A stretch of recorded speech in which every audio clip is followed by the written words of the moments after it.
our first opening keynote, I'm really honored to welcome Alexandra. Alexandra Cousteau, she's a filmmaker and an environmental activist. Your applause. Thank you. She will make a more emotional entry and will talk about the two different poles of exploitation and exploration. Thank you, Alexandra. Good morning, everyone.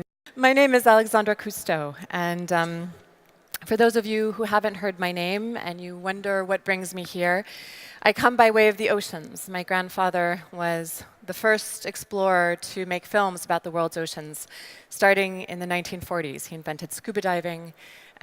He had a very famous boat. He traveled millions of miles around the world making films about something that no one had ever known before.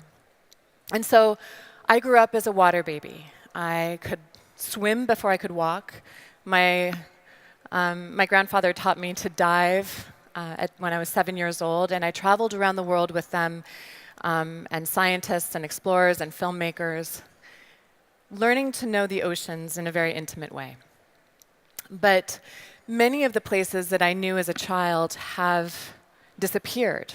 And in fact, in the 60 years since my grandfather started exploring the oceans, we've lost more of the oceans than ever before, even as we've learned more about the oceans than ever before. And the oceans is actually what brought me to fashion. Because as you know, everything is interconnected, and all of you work on sustainability issues, or you're interested in sustainability issues. But the fingerprints of fashion are all over the oceans. And one of the biggest ways that we're now learning that fashion impacts the oceans is through plastic and through microfibers. In fact, a recent study in California showed that 25% of the fish caught locally had textile fabrics in their flesh, in their bodies.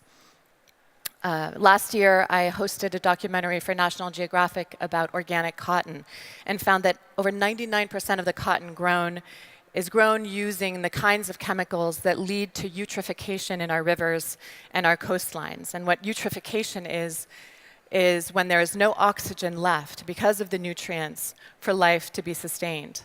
The way I've experienced that is by talking with fishermen, by talking with people who are on the end of that river, on the end of that ocean, who are looking to those resources for their livelihoods.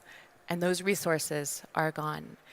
And so we are all connected. Henry David Thoreau said this best when he said, when you tug on anything, you find it hitched to everything else in the universe. And that is true with fashion. The wonderful thing about fashion, though, is that it allows us to express ourselves. It creates livelihoods for people. It's a beautiful way to create art and identity. And for many people, it's a livelihood. But the dark side of that, as I mentioned, is that it has a global impact on our environment and on human rights. So if fashion is at the crossroads of cooperation and innovation, it means that there is a world of opportunity for us to create the kind of change that we need.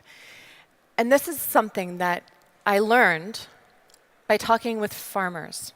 You see, when I was in Vermont about 2 years ago, I was interviewing a dairy farmer.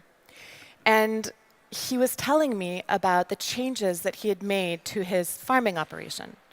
So his family farm that he inherited from his family was conventional. He created all these changes to his animals, to how he restored plants along the rivers to reduce nutrient flow to Lake Champlain and the blue-green algae outbreaks that were there. And he spent weeks and months working on this. And at the end of that, I asked him, so how does all of this make you feel?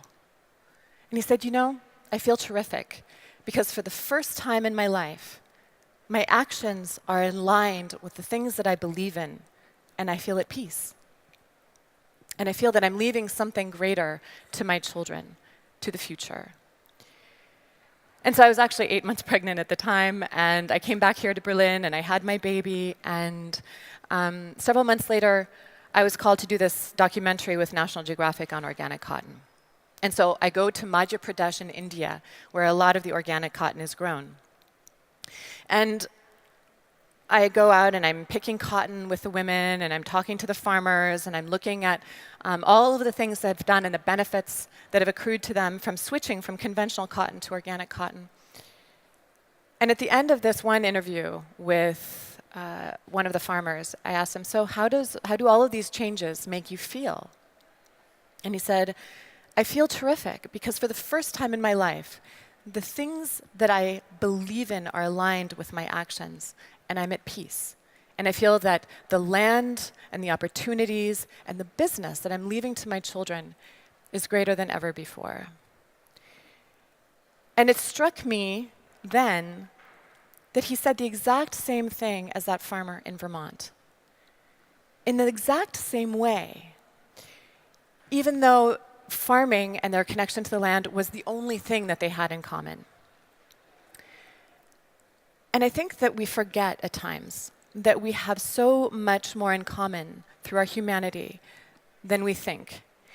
And that the kinds of choices that we make when they are aligned with the values and our beliefs can create more than external change.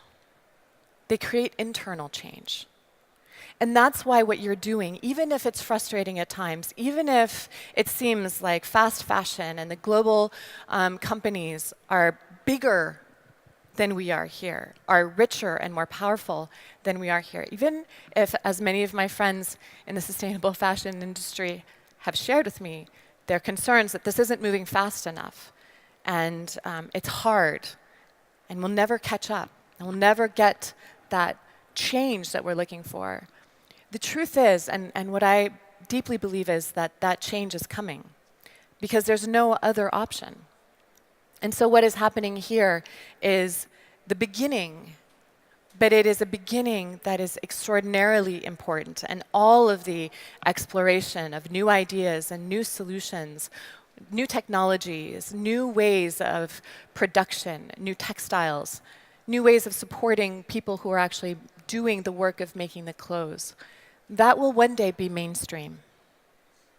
And the work that we do now is the important beginning of creating the kinds of change that will lead to the future that we want, because the future is the result of the actions that we take today. So thank you very much for letting an ocean person join you at this fashion event. But it's tremendously important for me to pass on the message that we will succeed together. We will succeed with innovation, with cooperation, and with understanding the impacts that we have on each other's lives, on each other's industries, on each other's work, and on each other's successes. Thank you.